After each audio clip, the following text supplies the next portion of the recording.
नमस्कार, स्वागत आप सभी का विजन एजुकेशन कार्यक्रम में। मैं हूं आपके साथ कृपा शंकर शर्मा। कार्यक्रम में आज बात करेंगे पीटीटी परीक्षा पर, साथ ही बात करेंगे आखिर कैसे करें प्रतियोगी परीक्षाओं की तैयारी। इस बड़े मुद्दे पर चर्चा शुरू करें उससे पहले मैं आपको पूरी जानकारी जो है वो भी इस पूरे विषय से जुड़ी हुई वो आपको मिलूंगा। स्टूडियो में खास मेहमान मौजूद हैं, उनसे मैं आपका परिचय करवा देता हूं। डॉक्टर धर्मदीप सिंह जी हमारे साथ मौजूद हैं। सर, आपका बहुत बहुत स्वागत है। एसएमएस में मनुष्य चिकित्सा विभाग में असिस्टेंट प्रोफेसर के पद पर कार्यरत है। और उसके साथ ही राखी जी हमारे वरिष्ठ पत्रकार, वरिष्ठ सहयोगी इस वक्त हमारे साथ कार्यक्रम में मौजूद हैं। दोस्तों, उच्च शिक्षा प्राप्त करना और उसके जरिए समाज और स्वयं के हितों को लेकर आगे बढ़ना, इसका ख्वाब हर कोई संजोए हुए है। पीटीटी परीक्षा हो, पीएमटी की परीक्षा हो, IIT, IAS, RAS, bank PO जैसे बहुत से एग्जाम से जिनकी तैयारी में आप जुटे होंगे।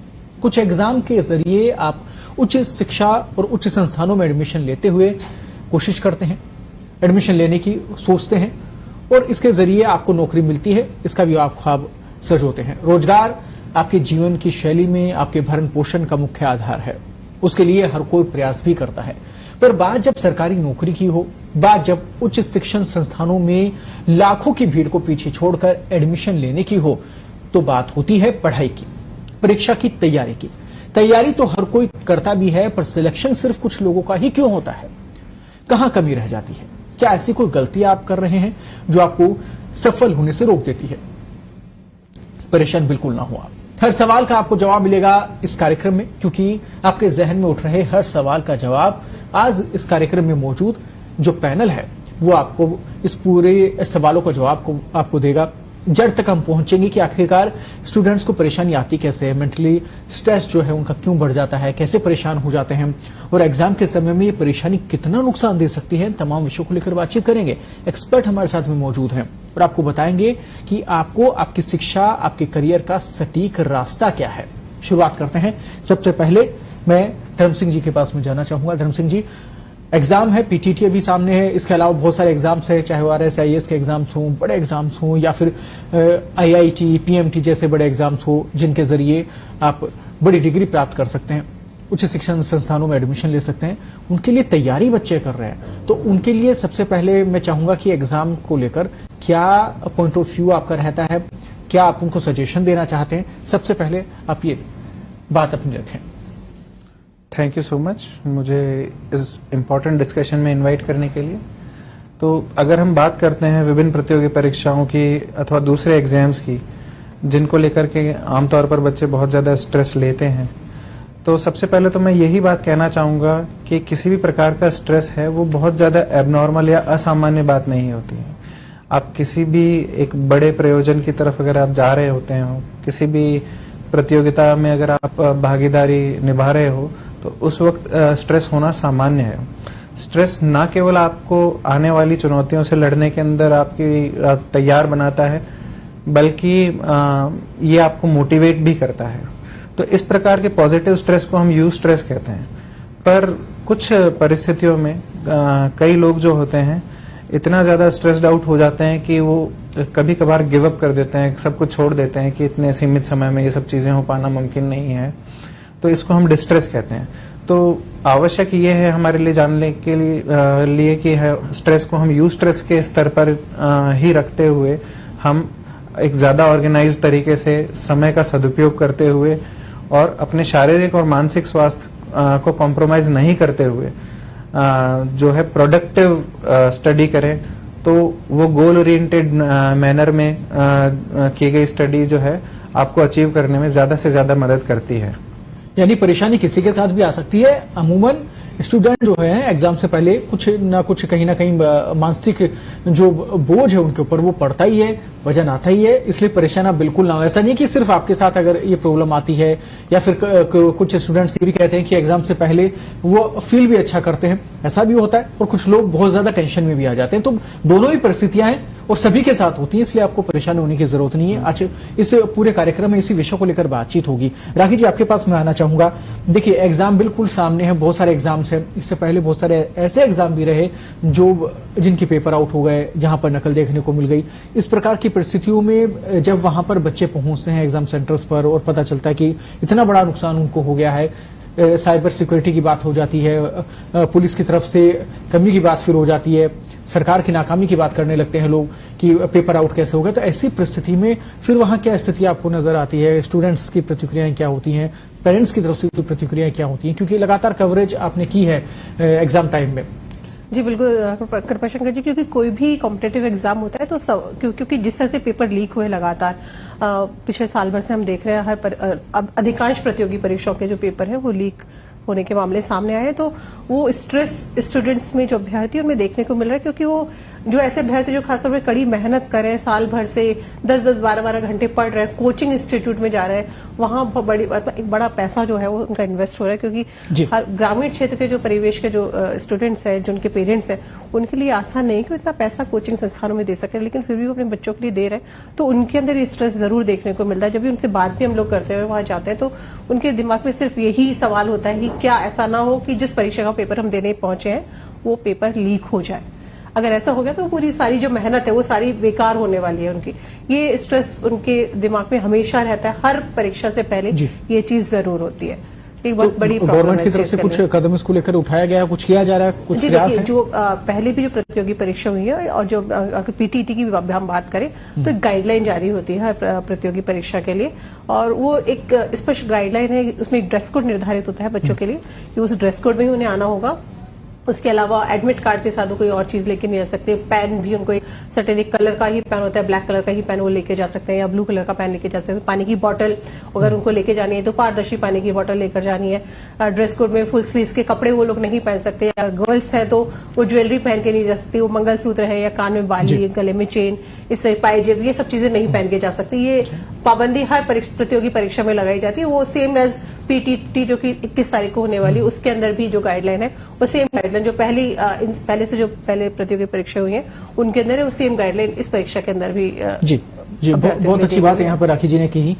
आप एग्जाम देने जा रहे हैं और ऐसे में गाइडलाइन अगर आप फॉलो नहीं करते हैं या पढ़ के नहीं जाते हैं और फिर वहां जाके एग्जाम सेंटर पर उन चीजों को फेस करते हैं तो आपकी जो प्रॉब्लम है वो डबल हो जाती है। तो ऐसे में उन चीजों को फेस करने की बजाय पहले आप गाइडलाइन पढ़ के जाएं, उन तमाम चीजों को फॉलो करें, ताकि आप एग्जाम सेंटर पर जब पहुंचे तो बिल्कुल फ्रेश रहें, अपने उस एग्जाम को देने के लिए बिल्कुल फ्री रहें, मेंटली कोई भी प्रेशर आपके ऊपर ना आए, ये बेहद जरूरी है। क्योंकि यहाँ राखी जी को भी मैं बात करना चाहूंगा, इनको आपको दर्शकों को ये बताएंगे कि आखिरकार वहां स्थिति क्या हो जाती है। एग्जाम सेंटर पर आप पहुंचते हैं, गाइडलाइन आप अगर फॉलो नहीं करते, बाई चांस जैसा कि इन्होंने कहा कि ड्रेस कोड को लेकर कहीं दिक्कत आ जाती है, पैन को लेकर आप आधार कार्ड अगर भूल के आ जाते हैं, अपनी आईडी भूल के आ जाते हैं, कई बार ऐसा होता है पेपर्स में कि बच्चे बिना आईडी के पहुंच जाते हैं। तो ऐसी कंडीशन में उनके साथ फिर वहां पे क्या होता है? एग्जाम के लिए अलाउ करते हैं, नहीं करते हैं? क्या प्रोसीजर रहता है फिर? जी बिल्कुल, देखिए क्योंकि चाहे कर्मचारी चयन बोर्ड की परीक्षा हो, आरपीसी की हो, या फिर ये जो परीक्षा है पीटीटी की परीक्षा बांसवाड़ा में जो विश्वविद्यालय वो करवा रहा है, हर परीक्षा से पहले अभ्यर्थी को एक गाइडलाइन दी जाती है कि उनको उस गाइडलाइन की पालना करनी है।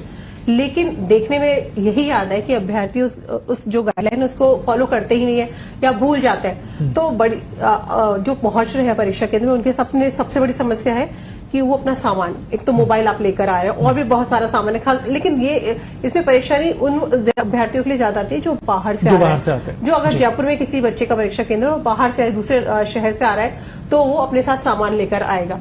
वो सामान उनको कहाँ रखना है, ये सबसे बड़ी प्रॉब्लम है। मोबाइल कहाँ रखना है, या अगर कोई महिला अभ्यर्थी वो ज्वेलरी पहनकर आ चुकी है, मंगलसूत्र पहन लिया है, कुछ और पहना है, तो उसको वहां उतारना पड़ेगा। ये सामान कहाँ रखा जाए, एक बहुत बड़ी प्रॉब्लम हो जाती है। कई परीक्षा केंद्र पे व्यवस्था की जाती है, कई परीक्षा केंद्र की व्यवस्था कर देते हैं, अपना जो उनका जो मेन गेट है वहां सामान रखने की व्यवस्था कर दी जाती है। लेकिन बहुत से ऐसे परीक्षा केंद्र जहां पर इस तरह की व्यवस्था नहीं होती, और अगर आपके साथ परिजन नहीं आया है कोई, तो वो सामान उन्हें बाहर ही रखना पड़ता है। और ये हम देखते हैं कई परीक्षा केंद्रों पर इस तरह की घटनाएं होती है कि सामान उन्होंने भगवान भरोसे छोड़ दिया। बिल्कुल सही बात है। और ये भीड़ जो सामान है उसका पूरा ढेर वहां लगा रहता है, उसके बाद आप आए परीक्षा देकर निकले हैं और उसके बाद चोरी भी होती है। कई बार ऐसा भी देखा है कि अगर व्हीकल भी छोड़ के जाते हैं उसमें भी चोरी की घटनाएं सामने आई, तो बाहर जो सामान सड़क के किनारे रखा हुआ है तो वो चोरी हो सकता है। इस तरह की प्रॉब्लम्स भी यानी पहले से सावधान है। और बहुत ही जी। साधारण शब्दों में एक बात आप बिल्कुल समझ लें कि अगर आप एग्जाम देने जा रहे हैं और जो गाइडलाइन आपको दी गई है अगर आप उन्हें फॉलो नहीं करते हैं तो एग्जाम में बैठने नहीं दिया जाएगा। ये सिंपल सा प्रोसीजर है जिसे फॉलो करना बेहद जरूरी हो जाता है। पर यहां पर हम सरकार से और प्रशासन से भी अपील करना चाहेंगे। पहले भी हमने हमारे पिछले कार्यक्रम में अपील की थी कि एग्जाम सेंटर्स पर जो बाहर से स्टूडेंट्स आते हैं, विद्यार्थी आते हैं, उनको बहुत ज्यादा प्रॉब्लम का सामना करना पड़ता है मोबाइल और पर्स रखने के लिए। बिल्कुल बेसिक चीज है। तो ऐसे में सभी एग्जाम सेंटर्स पर अगर आप ये व्यवस्था करवा देते हैं तो उन स्टूडेंट्स के लिए, विद्यार्थियों के लिए बहुत बड़ी सहायता इससे मिल जाएगी। उनको परेशान नहीं होना पड़ेगा, इधर उधर भागना नहीं पड़ेगा एंड वक्त पर। ये सरकार और प्रशासन की तरफ से किया जा सकता है। हालांकि बाकी स्टूडेंट्स की कोशिश यही होनी चाहिए कि वो परिजनों को साथ लेकर जाएं एग्जाम देने के लिए। नहीं होता है तो फिर वैकल्पिक व्यवस्था के ऊपर आपको निर्भर रहना होगा, लेकिन जो गाइडलाइन उसका आप फॉलो करें ताकि एग्जाम में आप सही तरीके से बैठ पाए और जो तैयारी आपने की है वो सही प्रकार से आप उसे उस एग्जाम के अंदर इंप्लीमेंट उसका कर पाए। अगले सवाल की ओर मैं बढ़ता हूं। सर, बहुत सारे बच्चों को हमने बात करते सुना है एग्जाम्स जब देखिए बच्चे आते हैं, आपने भी बहुत सारे, आप एक्सपर्ट हैं, मनोचिकित्सक हैं, तो आपने भी परेशानी सुनी होगी कि एग्जाम की तैयारी कर रहा है स्टूडेंट, जब एग्जाम देखिए वापस आता है, बहुत सारे स्टूडेंट्स के साथ में ये परेशानी होती है कि उन्होंने तैयारी तो बहुत की, उन्होंने पढ़ाई भी लगातार उतने ही घंटे की जितनी बाकी स्टूडेंट कर रहे हैं, लेकिन पेपर उनके अनुरूप आया ही नहीं, या फिर तैयारी जो कर रहे थे वो पेपर में नहीं आया। ऐसा सवाल करते, ऐसी बात कहते बहुत से स्टूडेंट्स हमें मिल जाते हैं। इसका कारण क्या समझ में आता है आपको? क्या सही रास्ते में वो तैयारी नहीं की गई? देखिए, सबसे पहली बात तो है कि हमें इस चीज को समझना पड़ेगा कि किसी भी एग्जाम का रिजल्ट जो है वो आपकी लाइफ का कोई फाइनल रिजल्ट नहीं है। बिल्कुल सही बात है। तो जो फियर ऑफ फेलियर होता है मोस्टली, वो जो है फेलियर से ज्यादा खतरनाक होता है। आमतौर पर हम देखते हैं कि जो बहुत टैलेंटेड लोग होते हैं, जो जिनकी खुद से काफी हाई एक्सपेक्टेशंस होती हैं, जिनकी प्रिपरेशन भी अच्छी होती है, लेकिन वो लास्ट मिनट पर जो है फंबल कर जाते हैं, लास्ट मिनट पर जाकर के इतने एंशियस हो जाते हैं कि वो अपनी एक्सपेक्टेशंस के हिसाब से जो है डिलीवर नहीं कर पाते हैं एग्जाम में जाकर के। तो ऐसे में जो है ज्यादा ऑर्गेनाइज तरीके से अगर वो रहेंगे, अपना टाइम मैनेजमेंट अच्छे से करेंगे, इन चीजों को जितना प्लान्ड तरीके से करेंगे उतना ज्यादा उनके लिए सुविधाजनक रहेगा। तो इसमें जैसा कि अभी मैम ने बताया अभी कि एक दिन पहले ही अगर वो अपनी एक चेकलिस्ट बना के रखें कि ये आइटम्स जो हैं हमारे पास में है और ये लेकर के हमें जाने हैं, टाइम को इस तरह से मैनेज करें कि हमें इस वक्त पर पहुंचना है ताकि उनको अंदर एंट्री में किसी भी तरह की कोई प्रॉब्लम नहीं आए। साथ में जब पेपर अगर अटेम्प्ट कर रहे हों तो ज्यादातर लोग जो हैं वो कई बार जो है डिफिकल्ट क्वेश्चंस को देख करके उन्हीं के साथ में एंगेज हो जाते हैं, उनका बहुत सारा टाइम जो है उसमें जाया हो जाता है। तो सलाह यही रहती है कि सबसे पहले तो हमें उन सारे क्वेश्चंस को अटेम्प्ट करना चाहिए जिनको आप इजीली और जल्दी अटेम्प्ट कर पाएं, और बाद में अपना जो टाइम है वो ऐसे सवालों को दे पाएं जिनमें आपका समय जो है थोड़ा ज्यादा लगता है। एग्जाम की प्रिपरेशन कोई शॉर्ट टर्म प्रोसेस ना होकर के एक लॉन्ग टर्म प्रोसेस है। बिल्कुल सही। जो कि आप एक डिवाइडेड मैनर में, फेज्ड मैनर में शुरू करते हैं। मान लीजिए कि अगर आप 1 महीने पहले से अगर रिवीजन प्रोसेस स्टार्ट करते हैं तो आप शॉर्ट टर्म गोल्स बनाइए। उन शॉर्ट टर्म गोल्स को जैसे जैसे आप अचीव करेंगे तो इससे न केवल आपका कॉन्फिडेंस बढ़ेगा बल्कि इसके साथ में जो है आपके अंदर पॉजिटिविटी भी आएगी, आपकी लर्निंग की जो स्पीड है वो भी इम्प्रूव होगी। आप महसूस करेंगे कि आप जैसे जैसे शॉर्ट टर्म गोल्स को ऑन टाइम अचीव कर रहे हैं, आने वाले आपके गोल्स हैं वो आप ज्यादा आसानी से और ज्यादा जल्दी जो है पूरे कर पा रहे हैं। और जो पेपर अटेम्प्ट करने की जो टेक्निक है उस पर ज्यादा अच्छे से आप जो है फोकस कर पाएंगे।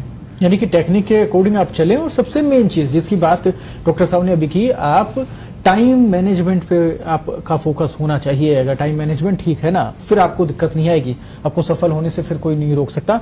ये सबसे अहम पहलू इसमें हो जाता है। फिलहाल वक्त हो गया एक छोटे से ब्रेक का, कहीं जाइएगा नहीं। बेहद महत्वपूर्ण विषय पर चर्चा में हम लोग शामिल हैं, बातचीत हो रही है और सीधे सीधे चर्चा उस विषय को लेकर है जिसका सरोकार आपसे, यानी कि आने वाली परीक्षाओं को लेकर, और आपके जहन में उठने वाले तमाम सवालों का जवाब आज इस कार्यक्रम में आपको मिलेगा। रुक रहे एक छोटे से ब्रेक के लिए।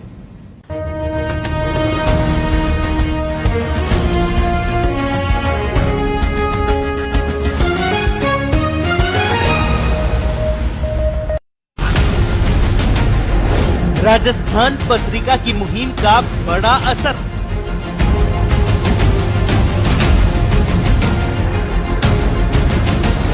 सबूत पेश किए तो जागे जिम्मेदार। ये पेपर लीक हुआ कहां से? वेंटिलेटर को क्या है कि कुछ जो कोचिंग इंस्टीट्यूट है उनसे मिली भगत करके उनके लोग लग जाते हैं। सरकार का इतना बड़ा फेलियर है। पाठकों और दर्शकों के विश्वास पर भरा उतरा पत्रिका। ये माफिया आज के थोड़ी है, कई सालों से है। दिम्मत की तरह पूरे सिस्टम में चिपक चुके हैं। हर मोर्चे पे सरकार विफल है। अरे राजनीति बंद करिए और बचाइए लोगों को। कैसे बचाया जाए, उनको बचाने के लिए आप आगे आइए। चयन बोर्ड ने माना सीएचओ का पेपर लीक। सरकार वीक तो पेपर लीक। पत्रिका ने किया था खामियों को उजागर। 16 परीक्षाओं के पेपर आउट हुए हैं, लेकिन एक भी बड़ा चेहरा बेनकाब नहीं हो पाया। सीएचओ भर्ती परीक्षा की विश्वसनीयता पर उठाए थे सवाल। विश्वास रखिए, ये भरोसा टूटेगा नहीं।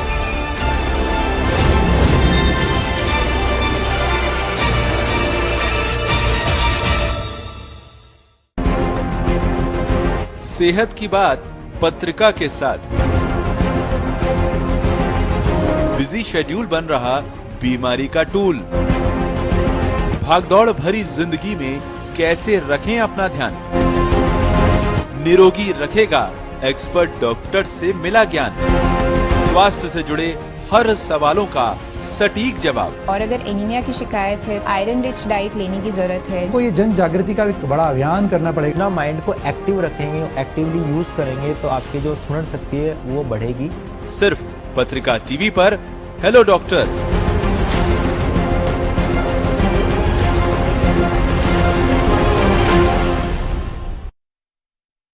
देश पर आई इस विपदा के समय पत्रिका ने सही मुद्दे उठाए।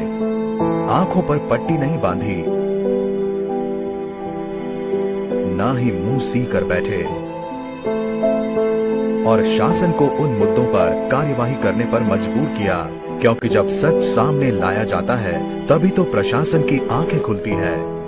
हमारा विश्वास है कि पत्रिका हमेशा समाज के हर पीड़ित की लड़ाई लड़ती है और जीतती है। पत्रिका निर्भीक, निष्पक्ष। चाहे कोई कानों पर हाथ रख ले या फिर दिल पर पत्थर या आंखों पर पट्टी ही क्यों न बांध ले, लेकिन हम हमेशा जनता की तकलीफों को समझते हैं और कभी चुप नहीं बैठते। हमने हर वो मुद्दा उठाया जो आम आदमी से जुड़ा है। प्रशासन को हमारी बात सुनने पर और लोगों की परेशानियों का हल निकालने पर मजबूर किया। हमारी आवाज ना कभी रुकी है ना थमी है। हम हैं आपकी अपनी राजस्थान पत्रिका।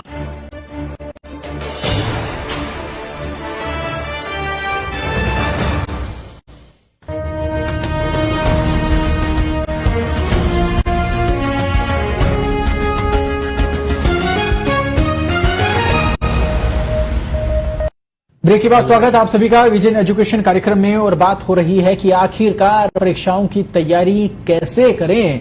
सफल सभी को होना है, लेकिन सफल कुछ लोग हो पाते हैं, यानी कि लाखों की उस भीड़ से कुछ गिनती के जो लोग हैं उनमें शामिल कैसे हों, वो सीढ़ी कैसे चढ़ जाए हम, जिससे कि जिस लक्ष्य के लिए हम चल रहे हैं, जिस मंजिल के लिए हम चल रहे हैं, वहां तक पहुंच जाए। हर किसी की कोशिश यही होती है और ये कोशिश पूरी हो पाती है आप अगर दृढ़ संकल्पित हैं, आप लगातार मेहनत कर रहे हैं और सही दिशा में कर रहे हैं, तो फिर आपको सफलता जरूर मिलती है। और इसी विषय को लेकर बातचीत हो रही है। आज के इस पूरे कार्यक्रम में खास मेहमान मौजूद हैं। डॉक्टर धर्मवीर जी हमारे साथ में मौजूद हैं और इसके साथ ही राखी हजेला जी वरिष्ठ पत्रकार हमारे साथ में मौजूद हैं। धर्म जी, आपके पास में आना चाहूंगा वापस से। एक बेहद महत्वपूर्ण सवाल में इसमें शामिल करना चाहूंगा। देखिए, एग्जाम जो है अलग अलग, जैसे कि हम बात करें डिग्री वाले एग्जाम्स हैं, पीजी के एग्जाम से, यूजी के एग्जाम से, उनमें अलग अलग सेमेस्टर्स में एग्जाम होते हैं। और अगर हम कॉम्पिटिटिव एग्जाम की बात करें तो वहां पे एक ही परीक्षा के बाद में आपको नेक्स्ट इंटरव्यू के लिए तैयारी करनी होती है, उसका रिजल्ट आ जाता है। अलग फेज है यूजी पीजी के लिए, ग्रेजुएशन के लिए, तमाम स्थिति के लिए, और जो कॉम्पिटिटिव एग्जाम्स हैं उनके लिए अलग से फेज है। कई बार बच्चे क्या करते हैं, एग्जाम देने के बाद में उसको कैलकुलेट करने बैठ जाते हैं कि मेरा एग्जाम ऐसा हुआ है, इतना नंबर इसमें आ सकता है। कई बार ऐसा भी हो जाता है कि आपने जो सोचा था पेपर में उतना अच्छा आप नहीं कर पाए, पर उसका पहले से आप लोड लेके बैठ जाते हैं, तो उसकी वजह से आगे वाले जो पेपर्स होते हैं उस पर सीधे सीधे उसका असर होता है। ऐसे में उन स्टूडेंट्स को क्या करना चाहिए, आपकी क्या सलाह उनको? इस बारे में मेरा यही कहना है कि जब आप एक एग्जाम को दे चुके हैं, उसको अटेम्प्ट कर चुके हैं, तो आपको जो है रिजल्ट्स के ऊपर बहुत ज्यादा डिस्कशन नहीं करना चाहिए और बजाय उसके जो अपने आने वाले एग्जाम्स हैं उनके प्रिपरेशन में जुट जाना चाहिए, क्योंकि आप नहीं कभी ये चाहेंगे कि पिछले एग्जाम में जो किसी भी प्रकार की जो निराशा है उसको आप कैरी करें आगे आने वाले जो है एग्जाम्स के लिए। ठीक है, और ज्यादा से ज्यादा आप एक ब्रेक लीजिए, छोटा एक मेंटल हेल्थ ब्रेक लीजिए जिसमें आप रिलैक्स कर सकें, और उसके ठीक बाद में जो है अपनी आगे की जो है प्लानिंग जो है आप चॉक आउट करें कि आप किस तरह से अपने सीमित समय को मैनेज करते हुए आगे की चीजें कर पाएंगे। इस दौरान सबसे इम्पोर्टेंट टिप्स जो है जो हमें ध्यान में रखनी चाहिए वो ये है, कुछ लोग सोचते हैं कि हम कम सो करके ज्यादा पढ़ करके बहुत अच्छा परफॉर्म कर सकते हैं, बट ये एक सत्य है कि आप बहुत कम सो करके बहुत ज्यादा पढ़ नहीं सकते हैं, क्योंकि जो आपकी शॉर्ट टर्म मेमोरी है वो आपकी डीप स्लीप के अंदर ही लॉन्ग टर्म मेमोरी में जो है प्रोसेस होती है। तो क्वालिटी ऑफ स्टडी जो है वो आपके लिए ज्यादा इंपॉर्टेंट होती है, और मिनिमम जो है 8 घंटे की नींद जो है निकालना आपके लिए आवश्यक है। एक सामान्य व्यक्ति का अगर अटेंशन स्पैन हम देखें तो वो लगभग 1 घंटे के आसपास होता है, उससे ज्यादा एक समय पर बैठ पाना आमतौर पर लोग कंसंट्रेट करने में उससे मुश्किलें जो हैं वो उनका सामना करते हैं। तो चाहिए हमें ऐसा कि हर 1 या 1.5 घंटा में, जिसके बाद में आपको लग रहा है कि आप जो है जो पढ़ रहे हैं उसको रिटेन नहीं कर पा रहे हैं, आप एक 4-5 मिनट का ब्रेक लीजिए। चाहे तो उस दौरान आप बाहर अपने किसी परिजन से जाकर के बात कर सकते हैं, किसी मित्र से बात कर सकते हैं। अगर आपको बहुत ज्यादा एंजाइटी हो रही है एग्जाम की, तो वो अपने किसी फैमिली मेंबर से या फिर अपने किसी फ्रेंड से शेयर करें। अगर आप ग्रुप स्टडी करते हैं तो म्यूचुअल गोल्स को अचीव करना आपके लिए बहुत आसान होता है, और जो है सक्सेस के चांसेस भी उसमें आपके लिए इम्प्रूव होते हैं। बिल्कुल। तो ये सब चीजें, ईट प्रॉपरली, एक्सरसाइज रेगुलरली जी, एंड स्लीप, ये सारी अगर चीजें हैं इनका आप ध्यान रखेंगे तो मुझे लगता है कि जो है आपका परफॉर्मेंस है वो और ज्यादा अच्छा निखर के सामने आएगा। बिल्कुल, बहुत अच्छी बात आपने कही। एग्जाम की तैयारी आप कर ही रहे हैं, किताबें सारी आपके पास मौजूद हैं, तमाम सिलेबस जो है वो आपके सामने है, आप उसकी तैयारी में लगे हुए हैं, जुटे हुए हैं, लेकिन इन सब के साथ में आपकी एक बॉडी भी है जो पूरी आप पे डिपेंड करती है। आपको उसको भी साथ लेकर चलना है, और वो तब साथ में आपकी होगी, सही प्रकार से आपको सपोर्ट करेगी जब आप उसका ध्यान रखेंगे। पूरा शेड्यूल जो है दिन भर का आप उसी के अकॉर्डिंग मैनेज करके चलें, जैसे अमूमन आम दिनों में आपका होता है। एग्जाम के समय में आप अपना एजुकेशन का टाइम जो है, पढ़ाई का टाइम, स्टडी का जो टाइम है वो आप बढ़ा सकते हैं, लेकिन ऐसा नहीं होना चाहिए कि आप पेन ले लें, उसका पेन लेके आप पढ़ाई ना करें। आप अच्छे मन से, अच्छे मूड के साथ पढ़ाई करें। आपको लगता है कि बहुत ज्यादा परेशानी हो रही है तो आप थोड़ी देर फ्री हो जाएं, आप इधर उधर घूम के आए, डॉक्टर साहब जैसे बताया वो तरीके अपना सकते हैं, लेकिन अपने आप को फ्री करके फिर पढ़ाई आप करें तो आपको रिजल्ट जो है वो ज्यादा अच्छे यहाँ पे मिलेंगे। राखी जी, आपके पास मैं आना चाहूंगा। एग्जाम्स की बात हो रही है और ऐसे में आजकल जो कॉम्पिटिटिव एग्जाम्स हैं उनकी तैयारी में बच्चे जो हैं बाहर रहते हैं, घरों से बाहर रहते हैं। जो एग्जाम्स हैं बड़ी डिग्रियों के लिए, चाहे PMT हो, IIT हो, बड़े शिक्षण संस्थानों में एडमिशन के लिए पहले से तैयारियां शुरू हो जाती हैं। बड़े बड़े कोचिंग संस्थान हैं, उनमें लाखों रुपए की फीस लगती है। आर्थिक स्थिति जिसकी कमजोर है उनके लिए बड़ी चुनौती हो जाती है कि कैसे हम वहां पर सर्वाइव कर पाएंगे। उनके पेरेंट्स के लिए बड़ी चुनौती हो जाती है कि बच्चों को उस पढ़ाई के लिए कैसे भेजें। तो क्या गवर्नमेंट की तरफ से इस प्रकार की कोई हेल्प मिलती है? क्या कोई ऐसी स्कॉलरशिप है जिसके जरिए मदद मिल सकती है? क्या समाज के जरिए कुछ NGOs वगैरह कुछ इसमें एफर्ट लगा सकते हैं? क्या ओपिनियन है इसको लेकर? जी देखिए, अगर मैं राज्य सरकार की बात करूं तो मुख्यमंत्री की राज्य सरकार की तरफ से अनुप्रति योजना चल रही है। ये योजना इन्हीं बच्चों के लिए जो कि कोचिंग लेना चाहते हैं और अपने शहर से बाहर जाकर उनको कोचिंग करनी है यदि किसी प्रतियोगी परीक्षा की, तो उनको सरकार की तरफ से इसमें आर्थिक सहायता दे रहे। हालांकि अमाउंट ज्यादा नहीं है, लेकिन कहीं ना कहीं उनको कुछ संबल जो है वो मिल रहा है, तो उस योजना का लाभ जो है अभ्यर्थी उठा सकते हैं। और अभी इसके लिए आवेदन भी मांगे गए। आवेदन की प्रक्रिया चल रही है।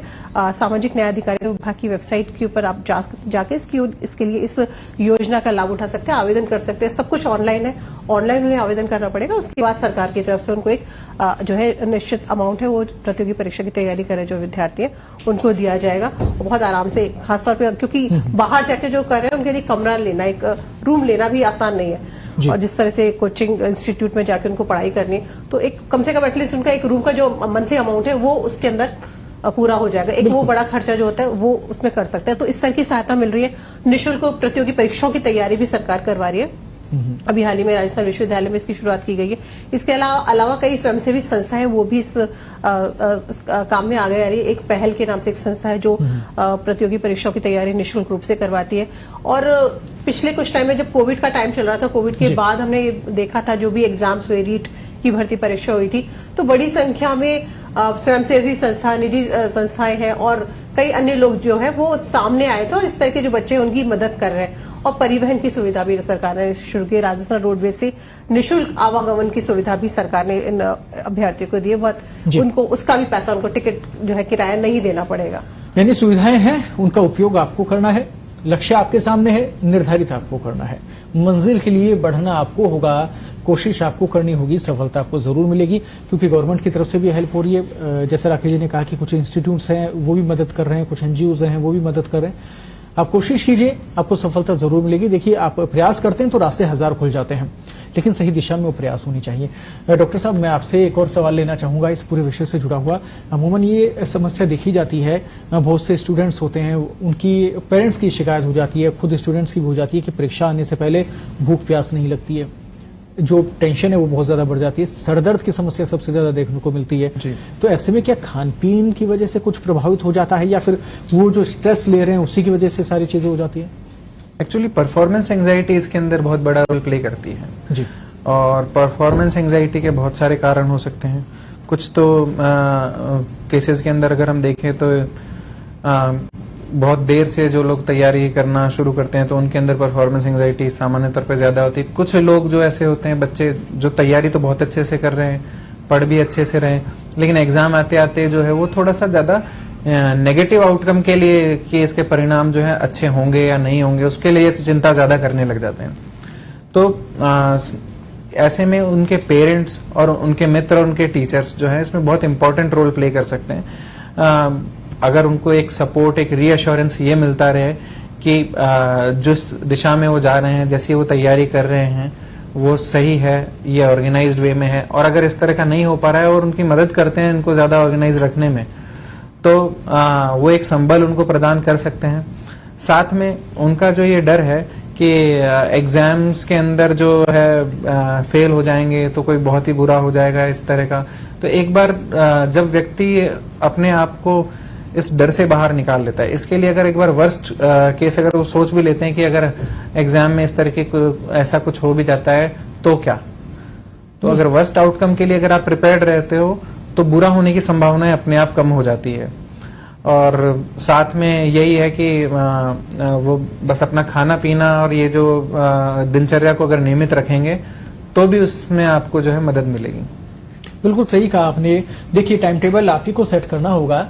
आप पूरे एग्जाम के लिए एक पहले से शेड्यूल अपना तैयार कर सकते हैं। अपना टाइम टेबल आप बनाइए, बकायदा टाइमिंग अपनी फिक्स कीजिए, इतने घंटे आपको पढ़ाई करनी है। उसके बाद में आपकी जो एक्स्ट्रा एक्टिविटीज हैं आप उन्हें भी साथ में रखिए ताकि कहीं आप डिस्टर्ब ना हो, कहीं परेशानियां आपको ना झेलनी पड़े। पहले से तैयारी कीजिए। अगर एग्जाम में 1 महीना पढ़ा है तो 2 महीने पहले लग जाइए, कोई दिक्कत नहीं है। समय आप ही का, आप तैयारी में जुट जाइए, लेकिन ऐन वक्त परेशान होने के बजाय आप कुछ दिन पहले से शुरू कर देंगे, जैसा डॉक्टर साहब ने कहा, तो आप मेन एग्जाम के समय जो प्रेशर आपके ऊपर आता है उससे आप बच जाएंगे। इसके अलावा बहुत ही अच्छी बात यहाँ पर उन्होंने बताई कि एग्जाम के प्रेशर की बात तो सब करते हैं, लेकिन जो बच्चे पूरी तैयारी कर चुके होते हैं वो भी प्रेशर में आ जाते हैं। ऐसे एग्जाम्पल को समझाने के लिए बहुत जरूरी है डॉक्टर साहब ने जो बात कही, यानी कि एग्जाम के समय आपकी पूरी तैयारी है और फिर भी आप नेगेटिव थॉट्स अपने दिमाग में ले आते हैं कि एग्जाम के बाद में रिजल्ट क्या होगा। तो ये आपको सोचना ही नहीं है, आपको रिजल्ट के बारे में सोचना ही नहीं है, आपको तो कोशिश करनी है, आपको सफलता जरूर मिलेगी। यही प्रयास आप करते रहिए। डॉक्टर साहब, आप पूरी चर्चा में शामिल हुए, पूरी चर्चा को आपने सार्थक बनाया, बहुत बहुत धन्यवाद आपका।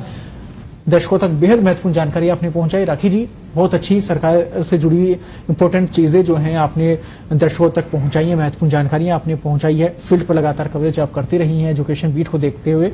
बहुत बहुत धन्यवाद आपका, पूरी चर्चा में आप शामिल हुई। देखिए, कोशिश करने वालों की कभी हार नहीं होती और तूफानों से डर के नौका पार नहीं होती। आपको सफलता जरूर मिलेगी। आप लगातार प्रयास कीजिए, कोशिश करते रहिए, आगे बढ़ते रहिए। और सबसे महत्वपूर्ण, अगर किसी एग्जाम में आप बाई चांस पास नहीं भी कर पाते हैं तो फिक्र बिल्कुल ना करें, क्योंकि पूरा मैदान आपके आगे। आप दोबारा प्रयास करें, हो सकता है अगली बार और बहुत अच्छे नंबरों से आप पास हो जाएं और बहुत अच्छा संस्थान आपको मिल जाए, बहुत अच्छी नौकरी आपको मिल जाए। इसलिए कभी भी नेगेटिव नहीं सोचना है, पॉजिटिव सोचें, आपको सफलता जरूर मिलेगी। फिलहाल आज के कार्यक्रम में इतना ही, फिर आपसे मुलाकात होगी, फिर नए एक्सपर्ट्स के साथ में आपके साथ में रूबरू होऊंगा। जब तक कि मुझे दीजिए इजाजत, नमस्कार।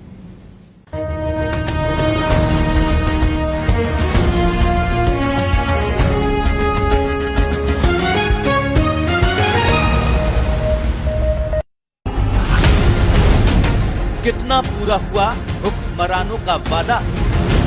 क्या है इस बार मतदाता का इरादा?